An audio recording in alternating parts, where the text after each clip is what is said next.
Welcome to Tea Time with Talent Acquisition, the podcast aimed at fostering knowledge and sharing stories within the vibrant talent acquisition community. I'm your host, Eden, and for the next hour or so, I'm going to be joined by a certified transformative coach with an 18-year career in talent management, who's worked closely with globally recognized brands from Oracle, Anaplan, and Personio. As a forward thinker, she actively analyzes recruitment data and metrics to make valuable recommendations, drive process improvements, and strategically align recruitment campaigns with business objectives. Passionate about building high-performing recruitment teams and highly successful teams, she's emphasized the importance of diversity and diversity hiring. And I am personally very excited to explore through her knowledge how we can wire neurodiverse talent within our organizations for the future. So when you're ready, grab your favorite tea or coffee if you prefer, and join me in welcoming today's guest, talent acquisition leader, Nina Strauss. So thank you so much for joining. Yes, thank you very much for introducing me, and thank you for inviting me to your podcast. No, I appreciate that. And like I said, it's quite a big introduction on that one. You have such a diverse and impressive career, 18 years. There's so much to uncover. Too much in this one podcast, but we'll get into the specifics of kind of neurodiverse hiring and I guess why we should be doing this in a moment. But I like to start every episode off with kind of a teaser, as it were, or kind of an introduction question. And this one for this season, it is around artificial intelligence. So more specifically, from your own perspective, how or where do you feel AI has a place in talent acquisition? Yeah, it's a good question.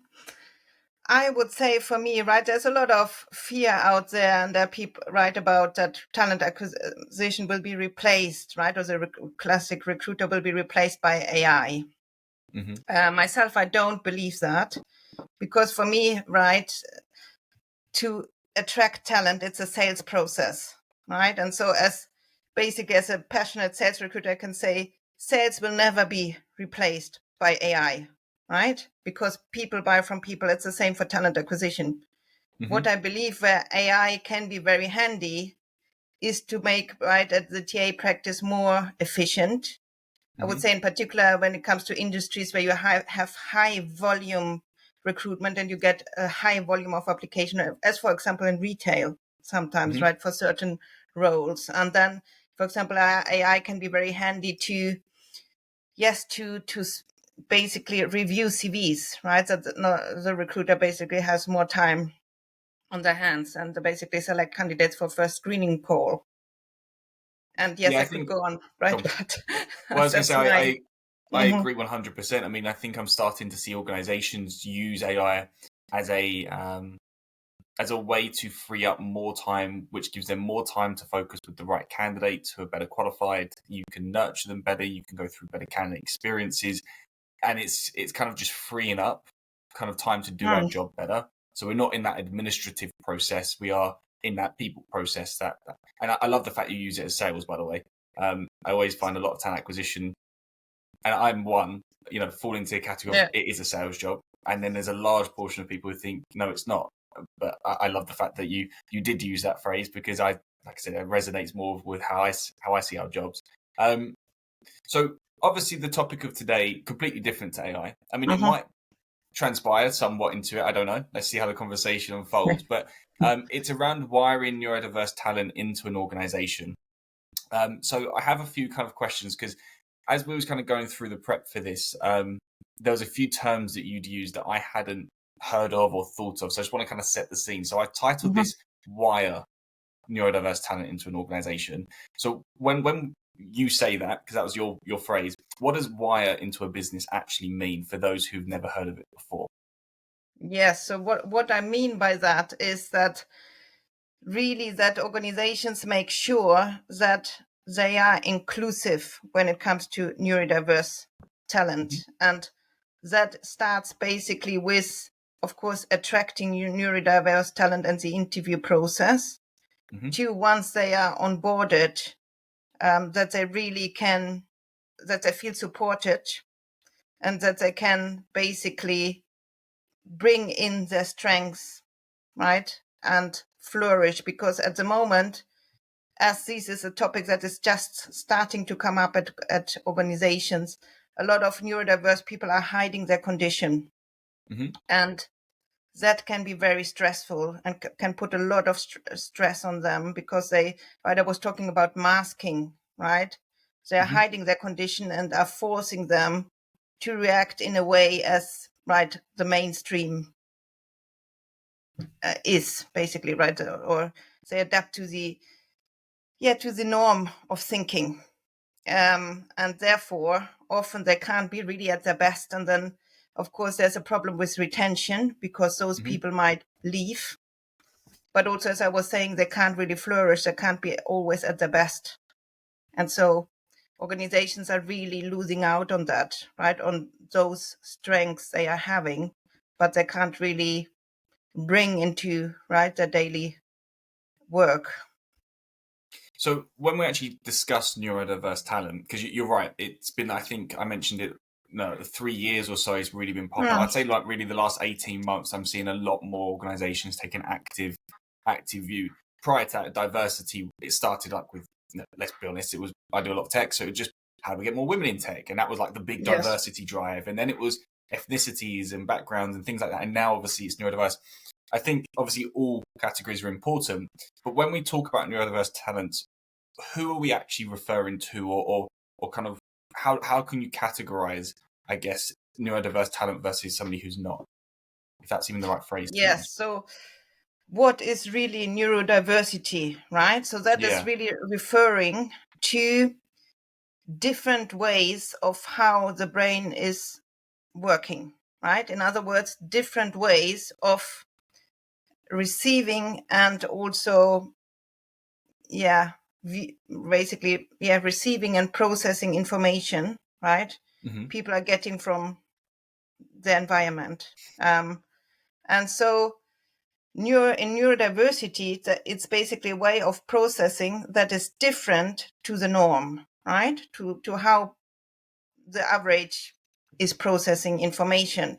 And so there are different conditions, or what you call as well as labels. And that's a wide variety of conditions, but starting with dyslexia, autism, ADHD, right? Then you have the Tourette syndrome, for example, which is also called a tic syndrome, dyscalculia, and there's much more, right? But what is interesting is that you have a lot of overlapping in between those conditions. So often when someone who has ADHD has also a certain degree of autism and vice versa, right? And then, of course, you have different levels within those labels of, right, the condition. And you will see, of course, when you are working with autistic people, some that are at the very extreme, right, of the range, let's say, you won't find them in the workplace. But there are a lot of people that are in organizations, right, that have a different level, right, that are in between. Yes, so that is basically what neurodiversity is about. I guess the overarching question that I would love to know, why is this even important, right? Why is it important to even set our businesses up to allow for neurodiverse talents to flourish? I mean, I think I know the answer, don't get me wrong, but let's just set the scene to make it painfully obvious so everyone can follow around. But why should we even be doing this in the first place? Yeah, it's an excellent question, and I think there's a lot to it, right? I think in the current environment we are in, right, we see that the society is less and less really open to being inclusive, right? That is not only limited to neurodiverse talent. But then the question is, right, do we want to live in such a world, right?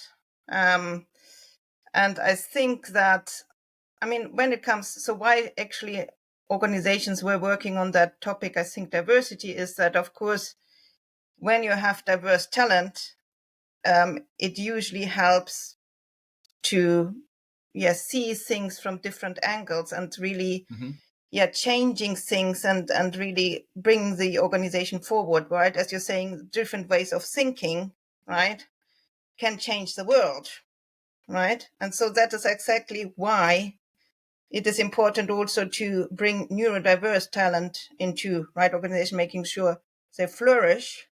Yeah. Because some people are talking about they're having superpowers, and many people that are working with neurodiverse people that don't want to refer to superpowers. It's more that you will see neurodiverse people, they have basically very, very pronounced strengths and also very pronounced weaknesses, but those pronounced strengths can be incredibly valuable to an organization, right? So they're very entrepreneurial, right?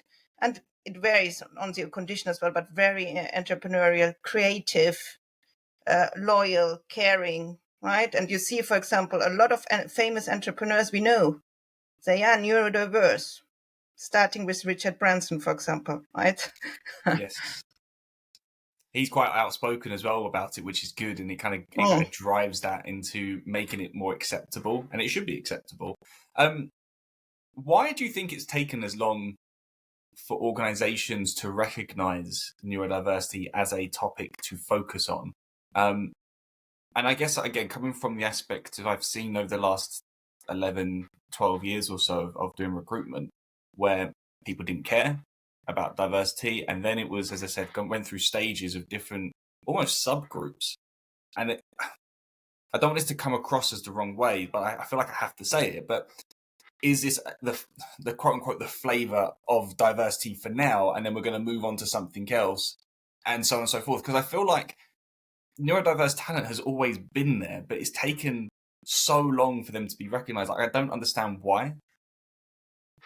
Yeah, I think there is a lot of reasons to that. I would say, first of all, there was not a lot of awareness about it for many years, right? For example, also what autism means, really. And so that lacking awareness meant that many people, they were not diagnosed with their condition, right? So you have a lot of neurodiverse people that get diagnosed very late in life, but of course have been struggling a lot during their childhood. And then what is also interesting is, of course, there has been a lot of stigma around that as well, right? So people feel ashamed, and there's a reason why they are also hiding that condition. But there's also something else to it, which is called transactionality, right? Because neurodiversity is really, being neurodiverse is not only you're being neurodiverse, it's really, really being influenced by your environment, right? And so it's actually linked to all these different diversity groups we're seeing nowadays, right? ERG groups and organization, because gender plays a role, class, ethnicity, sexuality as well, right? So it's very, very, so it's very complex, I would say. So do you think it's just timing has allowed it for it to come at this moment? And again, I have to kind of be careful, because I am also in the camp of I'm honest, I don't know too much about this topic, and I don't want to kind of go down the route of what I should or what I shouldn't, because you know what I mean. But do you think it's just a natural progression of, okay, organizations are now more receptive to the diversity in general, that coupled with more research being happening, or more of an understanding, that coupled with people being diagnosed later in life are in the workforce, and there's more of this kind of inclusiveness to feel accepted to come and kind of create these processes? Because the people who have been diagnosed are probably the drivers inside the organization anyways to begin with. So do you reckon it's just kind of a combination where it's led to this moment in time opposed to 5 years ago? Yes, I think it's right. It's basically that organizations need to respond to what is happening in society, and that is that there is more awareness, more people are getting diagnosed, and once they're diagnosed, right, they want support. And so that is, of course, something that organizations need to respond to. So what are some of the biggest challenges organizations face when trying to, wire neurodiverse talent into their business? Yes, I think, right, you hear a lot of right, settings that neurodiverse people need. And that is one aspect to it. So yes, right, a lot of people struggle, for example, right, autistic people, they struggle with a lot of noise, right, when it comes to open plan offices. So you need to have, yes, secluded areas, right, or quiet areas where people can work. There's also, right, things about lighting. So a lot of neurodiverse people, they need soft lighting, right, things like that. Yeah. But I think the main challenge, really interestingly, is communication, right? That is really the main challenge, because neurodiverse people think differently.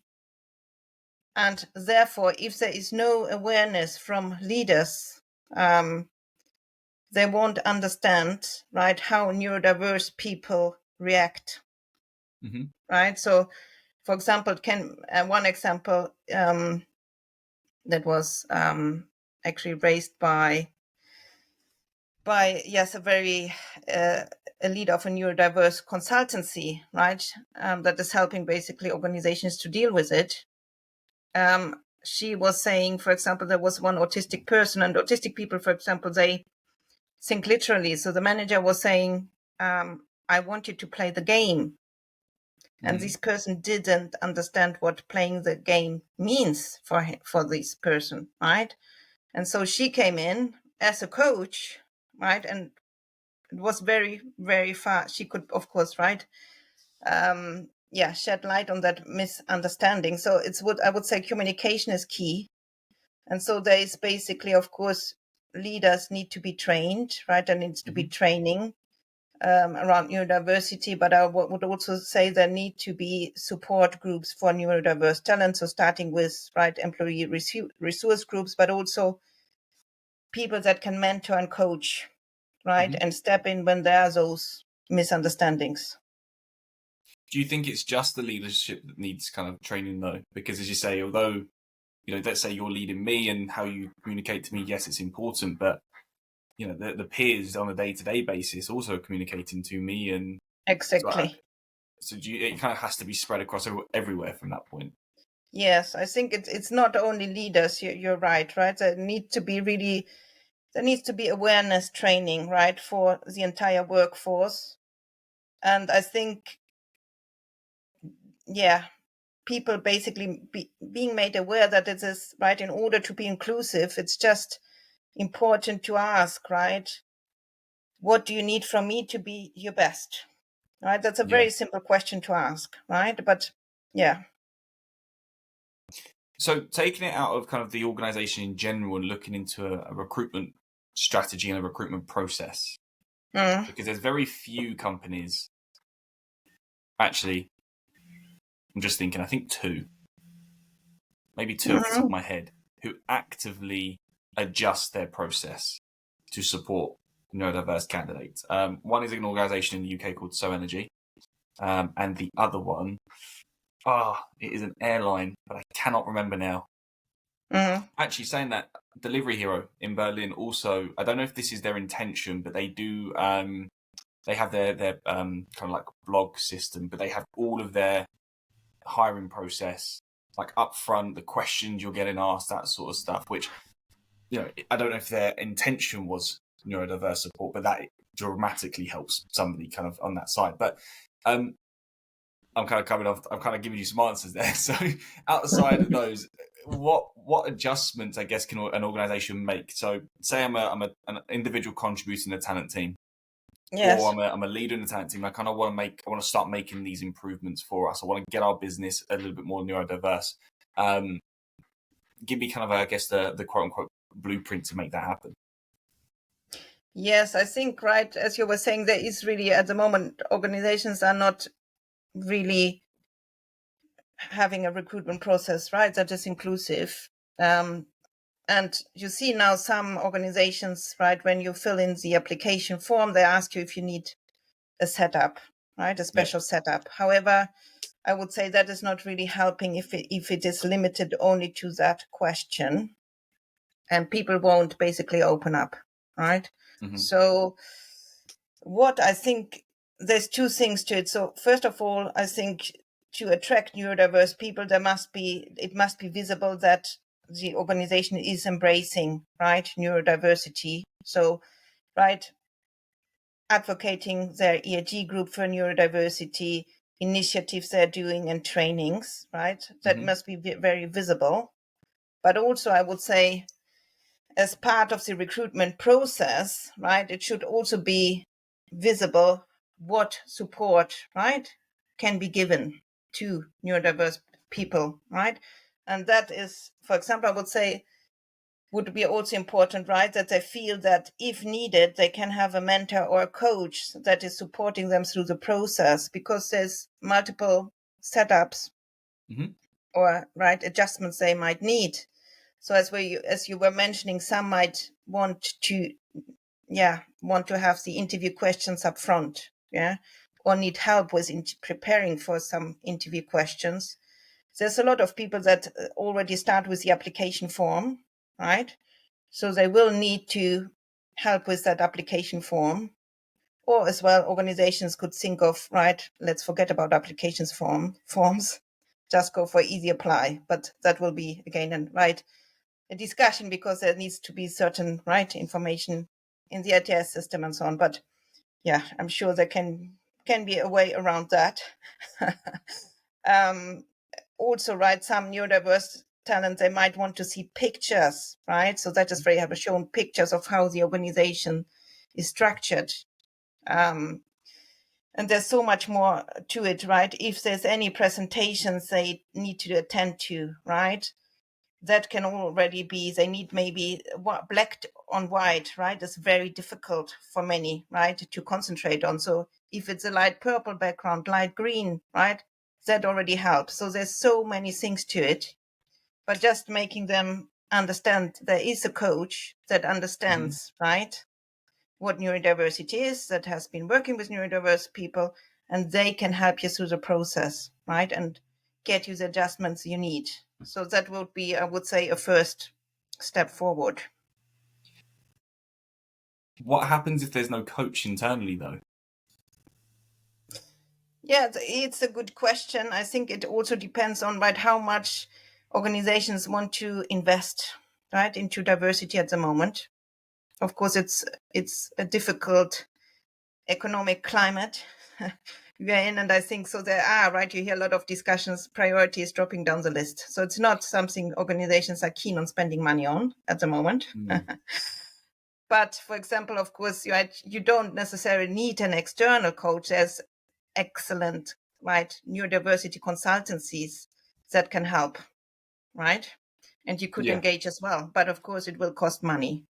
So either look externally or I guess if you've internally. got somebody who wants to be a champion on this topic internally, upskill them, get them. Yes. I don't know, would there be any particular qualifications to become a neurodiverse coach? I mean, I would say, yes, you need to, right? I would say you need to get some training. And for example, I'm at the moment, or it's at least it's helpful. I think, first of all, a neurodiverse coach, first thing they need to be inclusive, and they need to have that mindset when working with people and being able to show it, right? That's the first thing. But definitely training, of course, I would say helps, right? Because it's a very complex topic, that a lot of different conditions. And so I'm at the moment, for example, I'm doing a coaching qualification in neurodiversity with Animas Coaching. And it's a program where I have really learned a lot, because you really hear from really leaders within the area, right? Either neurodiverse coaches that have 18 years of experience, right? Or basically people that have set up consultancies, right? And they basically, yes, give speeches on certain topics, and also how organizations can adapt to neurodiverse talent. So it's very, very interesting. And did you say Animas? Animas Coaching, yeah. Perfect. Animas is a coaching school. You can also get trained as a transformative coach at Animas.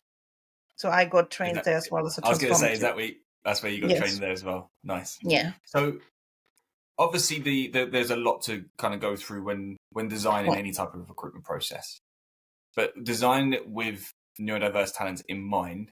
And as you've already described at the beginning, there's many different quote unquote labels that people have or could have, and then there's different severity of them. Does it then become a recruitment process could have like 10, 15 different avenues? Does it not become too complicated for a talent team?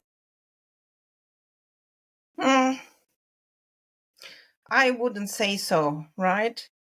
I think if you have at the beginning, of course, right, as always, when you need to get your mind right around new realities, of course, and it will cost money as well. So investment in terms of money and time, both. But I think once things are set up, I don't see that why it should be too complicated. So do you create this type of process with neurodiverse talent, or do you create it based on conversations you have? I don't know. I mean, I'm trying to put my thought process into how would I, as an internal recruiter, want to go and kind of start creating this process.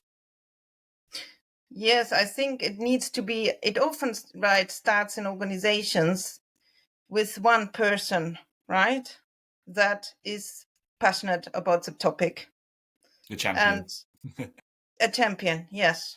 And so I think to start it off, so if I would, join a new organization as part of the, as talent acquisition leader, I would basically, of course, have these conversations with HR leaders, but also, neurodiversity ambassadors within the company.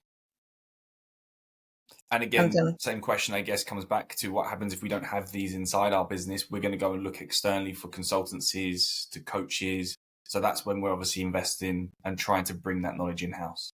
Yes, because they can also provide training, right? Yeah. And that would be a starting point until you build basically an internal, ERG group where you have ambassadors that might be, neurodiverse coaches or, Yeah. Because I think any topic of diversity and when there is so many different aspects to neurodiversity, you've already mentioned like soft lighting, quiet rooms, for example, but that's just one small component. But when you take a look at the entire end-to-end process, there's so many different things that it's going to touch upon. Kind of going in thinking, oh, I could do this, just based on some research, it's probably going to create a subpar candidate experience. And, it's not really the desired outcome if creating a place where neurodiverse talent can flourish is genuinely the goal.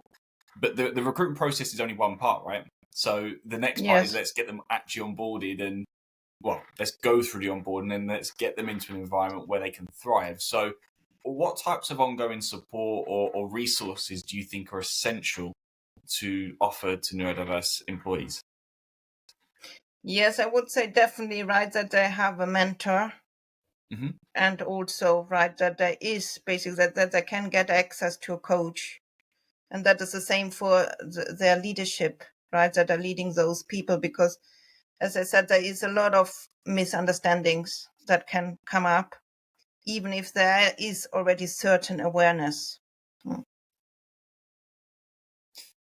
So how do we kind of create that mentoring aspect? Again, I'm coming down the route of we might have an organization where there's a small pocket of people who are interested, maybe not as much as you would want to. Are we kind of creating a small mentoring program, then trying to build momentum that way? Or what's kind of the best examples or best experiences that you've seen around this?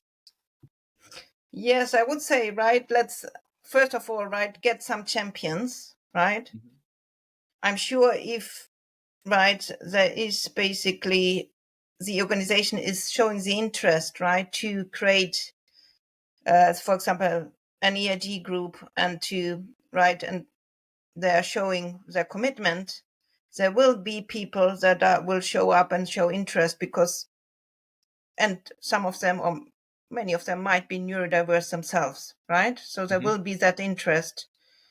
But I would say also, of course, get an expert in, invest into a consultant, right? Because it's a very complex topic. So I think if you want to create a safe environment, right, you need to get expert advice, or really people that have been working with neurodiverse talent for 10 years plus. You've used the word safe and inclusive a few times. So what are some of the key elements, I guess, that kind of create safe, inclusive environments for neurodiverse talent? I would say say a safe space, right? It's a difficult definition sometimes, but I would say independent, but not only limited to neurodiverse talent, right? A safe space is really somewhere where people feel comfortable to be authentic, to be their own self, speak their minds, right, without fear. So going down that process of giving them an environment where it doesn't matter, right? Let's be honest. It doesn't matter what your background is. It doesn't matter what your neurodiverse aspects are, but you are welcomed, and we welcome you. And that's, I guess, as you say, that's driven from leadership. That's driven from kind of an awareness around it and support and encouragement. Do you have any examples from your own experience where this has worked, really well? Where kind of the whole end-to-end process and kind of what made it work really well? You mean neurodiverse? To be honest, I haven't seen it yet, right? Oh, really? I haven't seen. So the organizations where I have been working, right, since 2020. So not mentioning before because it was never a topic then. They haven't embraced that topic yet, right? Oh, so wow. There was at Anaplan, there was a lot of discussions around neurodiversity, and they really built out ERG groups in 2021. However, there was no discussion about neurodiversity. Do you think that's because of the timing or the lack of wanting to invest into that topic? I think more lack of of timing, right? Yeah. And I think also it depends a little bit, yes, on it's interesting because sometimes at some organizations, they actually still limit diversity only to gender, right? How many females do we recruit, right? Yeah. When it is really much more than that. So I would say it depends even on the industry where you are in, right? And how far they are in the process of being inclusive. I think what is nice about the tech industry, they are usually very forward thinkers, right? Very forward thinkers around topics like inclusivity and embracing, right, the latest trends, not only when it comes to technology, but also in society. So I think that's where I've seen, most of the initiatives around neurodiversity. And to be fair, I'm from the tech industry, and that's where I've got a small window into it, but I get that sense as well. There's so many talent professionals that are actively pushing, how do we make our environment more inclusive, and always questioning what's always been done before to see how we can improve. But I would definitely love to know how other industries play. So if anyone does come from a different industry other than tech, then please let us know. And on top of that, if anyone has any examples where it's worked tremendously, then as well, I'd be keen to hear. But Nina, thank you so much for sharing your insights on this. It is a relatively new topic. There is still so much more to kind of evolve, and I'm sure at some point I'd love to have you back on and kind of a year or two from down the line see how things have evolved, because I'm sure the conversation might be slightly different at that point as well. But if people wanted to connect with you, if people want to learn more from you, where can they find you?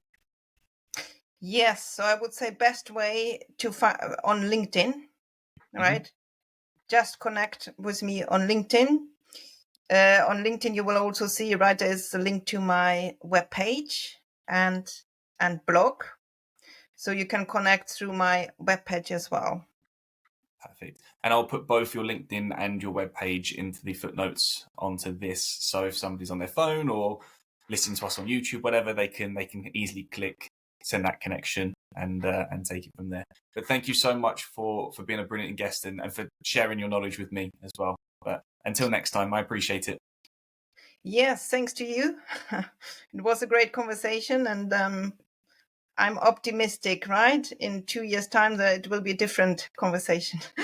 I'll mark it in the calendar, 2026. It's booked in already. But thank you. All right. Thank you. Bye.